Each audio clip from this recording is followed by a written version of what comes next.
Subscribe कीजिए हमारे YouTube channel को और नए वीडियो की अपडेट तुरंत पाने के लिए दबाइए बेल आइकन। नमस्कार दोस्तों, आज हम बात करेंगे ट्रिपल टॉप के विषय में। ट्रिपल टॉप चार्ट पैटर्न का ही एक रूप है। दोस्तों, ट्रिपल टॉप को थ्री माउंटेन भी कहा जाता है क्योंकि इसकी रचना चार्ट में तीन पहाड़ों के जैसी दिखाई देती है। ट्रिपल टॉप चार्ट पैटर्न तेजी के ट्रेंड में आने वाला बेयरिश रिवर्सल चार्ट पैटर्न है। मतलब कि बाजार में जो तेजी का ट्रेंड चल रहा है वो अब समाप्त हो चुका है और अब मंदी की शुरुआत होने वाली है। तो चलिए दोस्तों, अब हम समझते हैं कि ट्रिपल टॉप चार्ट पैटर्न कैसे बनता है और इसके बनते समय हमें किन किन बातों का ध्यान रखना चाहिए। दोस्तों, चार्ट में हम देखते हैं कि बाजार में लंबा तेजी का ट्रेंड चल रहा है और ट्रिपल टॉप के बनने में यह महत्वपूर्ण है कि पिछला ट्रेंड अप ट्रेंड हो। जब चार्ट में ट्रिपल टॉप का पहला टॉप बने तो यह जरूरी है कि यह पहला टॉप पिछले ट्रेंड का हाईएस्ट हाई हो। पिछला ट्रेंड यानी कि अप ट्रेंड का हाईएस्ट हाई हो। इसके बाद ट्रेंड सबसे हाईएस्ट हाई बनाकर प्राइस रेजिस्टेंस लेकर नीचे की ओर गिरना शुरू होता है। यह गिरावट लगभग 10% से 20% हो सकती है। इस पहले टॉप में वॉल्यूम दूसरे टॉप की तुलना में अक्सर ज्यादा होता है। पहला टॉप बनने के बाद जब बाजार में गिरावट होती है तब वॉल्यूम साधारण हो जाता है। इसके कुछ समय बाद यह गिरावट सपोर्ट लेकर रुक जाती है और कुछ समय तक एक रेंज में ट्रेड करती है। अब कुछ समय तक सपोर्ट पर रुकने के बाद प्राइस वापस से ऊपर की तरफ जाता है और ठीक उसी लेवल पर या उसके आसपास दूसरा टॉप बनाता है। यह दूसरा टॉप पहले टॉप की तुलना में 3% तक ऊपर नीचे हो सकता है। इस दूसरे टॉप में वॉल्यूम पहले टॉप की तुलना में कम होता है। इसके बाद प्राइस दूसरे टॉप से रेजिस्टेंस लेकर वापस से नीचे की ओर गिरना शुरू होता है। यह गिरावट लगभग 10% से 20% तक हो सकती है।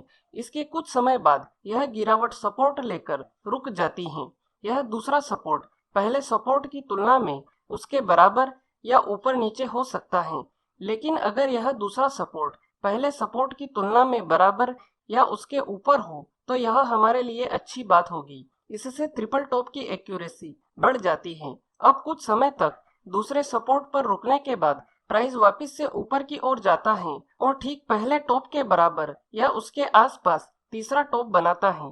यह तीसरा टॉप पहले टॉप की तुलना में 3% तक ऊपर नीचे हो सकता है। इस तीसरे टॉप में वॉल्यूम पहले टॉप की तुलना में कम होता है। लेकिन जब प्राइस तीसरे टॉप से रेजिस्टेंस बनाकर वापस नीचे गिरने लगता है तो यह गिरावट बहुत तेज होती है और तेज गिरावट के साथ वॉल्यूम भी बढ़ने लगता है। दोस्तों, दो टॉप के बीच में कम से कम 7 या 8 कैंडल की गैप तो होना ही चाहिए। अगर इससे कम गैप है तो इसे एक वैलिड ट्रिपल टॉप नहीं माना जा सकता। तो दोस्तों, इस प्रकार से ट्रिपल टॉप की रचना होती है। दोस्तों, चार्ट पैटर्न के साथ टाइम फ्रेम का कोई इतना अधिक महत्व नहीं माना जा सकता है क्योंकि यह हर एक टाइम फ्रेम में बन सकते हैं और हर एक टाइम फ्रेम में अच्छी तरह से काम भी करते हैं। दोस्तों, अब हम समझते हैं कि दो टॉप के बीच में कम से कम कितना अंतर होना चाहिए। दोस्तों, अगर आप ट्रिपल टॉप को इंट्राडे चार्ट में देख रहे हैं तो दो टॉप के बीच में कम से कम 7 या 8 कैंडल की गैप तो होना ही चाहिए। शॉर्ट टर्म के लिए दो टॉप के बीच में 3 से 4 हफ्तों का अंतर योग्य माना जाता है। मीडियम टर्म के लिए दो टॉप के बीच में 3 से 4 महीने का अंतर योग्य माना जाता है और लॉन्ग टर्म के लिए दो टॉप के बीच में 1 से 2 साल या उससे भी अधिक का अंतर हो सकता है। यह तीनों नियम डेली चार्ट के हिसाब से हैं। तो चलिए दोस्तों, अब हम समझते हैं ट्रिपल टॉप चार्ट पैटर्न के साथ हम बिकवाली कैसे कर सकते हैं। उससे पहले मैं आपको यह बता दूं कि अगर आपने अभी तक रिस्क रिवॉर्ड रेशियो और स्टॉप लॉस थ्योरी का वीडियो नहीं देखा है तो आप इन दोनों वीडियो को देख लीजिए क्योंकि चार्ट पैटर्न के साथ खरीदी और बिकवाली करने में रिस्क रिवॉर्ड रेशियो और स्टॉप लॉस थ्योरी का महत्वपूर्ण उपयोग है। इन दोनों वीडियो की लिंक मैंने इस वीडियो की डिस्क्रिप्शन में डाल रखी है। आप वहां जाकर यह दोनों वीडियो देख सकते हैं। तो चलिए वीडियो में आगे बढ़ते हैं और समझते हैं कि ट्रिपल टॉप के साथ हम बिकवाली कैसे कर सकते हैं।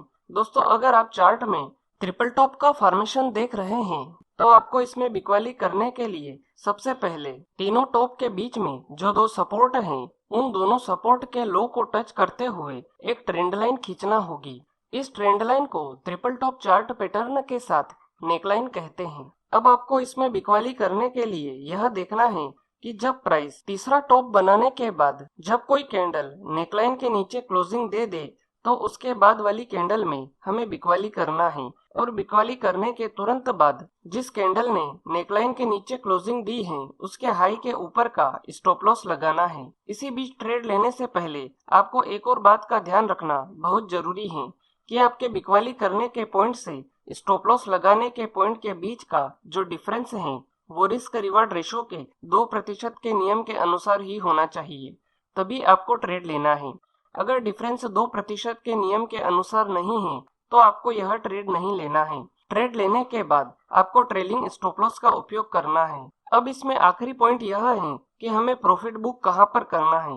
प्रॉफिट बुक करने के लिए आपको यह देखना है कि जहां से प्राइस पहली बार नेकलाइन के ऊपर जाता है इसे हम नाम देते हैं पॉइंट ए, और जहां पर पहला टॉप बनता है इसे हम नाम देते हैं पॉइंट बी। अब पॉइंट ए और पॉइंट बी के बीच का जो डिफरेंस है वो हमारा टारगेट है। तीसरा टॉप बनने के बाद जब प्राइस नेकलाइन के नीचे जाता है तब पॉइंट ए और पॉइंट बी के बीच का जो डिफरेंस है वो नीचे की ओर हमारा टारगेट होगा। जैसे कि पॉइंट ए और पॉइंट बी के बीच का डिफरेंस 10 पॉइंट का है तो हमारा टारगेट नेकलाइन से नीचे 10 पॉइंट का होगा, और जब प्राइस 10 पॉइंट के डिफरेंस तक पहुंच जाए तो हमें तुरंत प्रॉफिट बुक करना है। तो दोस्तों इस प्रकार से हम ट्रिपल टॉप के साथ बिकवाली कर सकते हैं। तो चलिए दोस्तों अब हम चार्ट में ट्रिपल टॉप चार्ट पैटर्न को समझ लेते हैं। सबसे पहले आप अपने चार्टिंग सॉफ्टवेयर में जाइए और चार्ट को खोल लीजिए। इसके बाद आपको जिस भी टाइम फ्रेम में ट्रिपल टॉप का चार्ट पैटर्न दिखाई दे रहा है आप उस टाइम फ्रेम को खोल लीजिए, क्योंकि चार्ट पैटर्न के साथ टाइम फ्रेम का कोई इतना महत्व नहीं है। यह हर एक टाइम फ्रेम में बन सकते हैं और हर एक टाइम फ्रेम में अच्छी तरह से काम भी कर सकते हैं। जैसा कि मुझे यहाँ पर डेली चार्ट में ट्रिपल टॉप का फॉर्मेशन दिखाई दे रहा है तो मैंने डेली चार्ट की टाइम फ्रेम को खोल रखा है। अब आप यहाँ पर चार्ट में देखिए कि ये रहा हमारा ट्रिपल टॉप का पहला टॉप, ये रहा दूसरा टॉप और ये रहा हमारा तीसरा टॉप।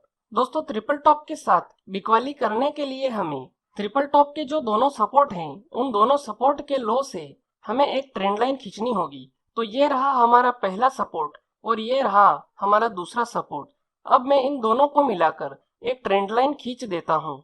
तो दोस्तों अब हमें इसमें बिकवाली करने के लिए यह देखना है कि ट्रिपल टॉप का तीसरा टॉप बनाने के बाद जब कोई कैंडल नेकलाइन के नीचे क्लोजिंग दे दे तो उसके बाद वाली कैंडल में हमें बिकवाली करना है। तो आप यहाँ पर देखिए कि इस वाली कैंडल ने नेकलाइन के नीचे क्लोजिंग दी है। इसका मतलब ये है कि हमें इस वाली कैंडल में बिकवाली करना है। बिकवाली करने के तुरंत बाद जिस कैंडल ने नेकलाइन के नीचे क्लोजिंग दी है उसके हाई के ऊपर का स्टॉप लॉस लगाना है।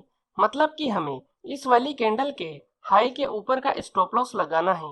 इसी बीच ट्रेड लेने से पहले आपको एक और बात का ध्यान रखना बहुत जरूरी है कि आपके बिकवाली करने के पॉइंट से आपके स्टॉप लॉस लगाने के पॉइंट के बीच का जो डिफरेंस है वो रिस्क रिवार्ड रेशो के 2% के नियम के अनुसार ही होना चाहिए, तभी आपको ट्रेड लेना है। अब इसमें आखिरी पॉइंट यह है कि हमें प्रॉफिट बुक कहां पर करना है। प्रॉफिट बुक करने के लिए आपको यह देखना है कि जहां से प्राइस पहली बार नेकलाइन के ऊपर आया है उस पॉइंट से लगाकर जहां पर ट्रिपल टॉप का पहला टॉप बना है उस पॉइंट तक, ये हो गया हमारा पॉइंट ए, और ये रहा ट्रिपल टॉप का पहला टॉप, तो ये हो गया हमारा पॉइंट बी। अब पॉइंट ए से पॉइंट बी का हमारा टारगेट होगा। तो दोस्तों अब आप यहाँ पर देखिए कि ट्रिपल टॉप के अंदर हमारा स्टॉप लॉस हिट हो चुका है। जब कभी ऐसी परिस्थिति आपके सामने आए तो आप इंतजार कीजिए कि प्राइस वापिस से नेकलाइन के नीचे आए और हमें बिकवाली करना है। तो अब आप यहाँ पर देखिए कि इस वाली कैंडल में प्राइस वापिस से नेकलाइन के नीचे आया है तो हमें इसके बाद वाली कैंडल में बिकवाली करना है। तो हम इस वाली कैंडल में बिकवाली करेंगे। इसके बाद हम इस वाली कैंडल के हाई के ऊपर का स्टॉप लॉस लगाएंगे। तो अभी भी हमारा टारगेट वही रहेगा पॉइंट ए से पॉइंट बी का। तो अब आप यहाँ पर देखिए कि इस वाली कैंडल में हमारा टारगेट अचीव हो रहा है तो हमें इस वाली कैंडल में प्रॉफिट बुक करना है। तो दोस्तों इस प्रकार से हम ट्रिपल टॉप के फॉर्मेशन के साथ बिकवाली कर सकते हैं। तो दोस्तों यह थी ट्रिपल टॉप के विषय में संपूर्ण जानकारी। उम्मीद है आपको यह जानकारी पसंद आई होगी। अगर वीडियो से जुड़ा हुआ कोई भी सवाल आपके दिमाग में है तो आप कमेंट बॉक्स में जाकर पूछ सकते हैं। आज के लिए इतना ही। फिर मिलेंगे। गुड बाय, धन्यवाद।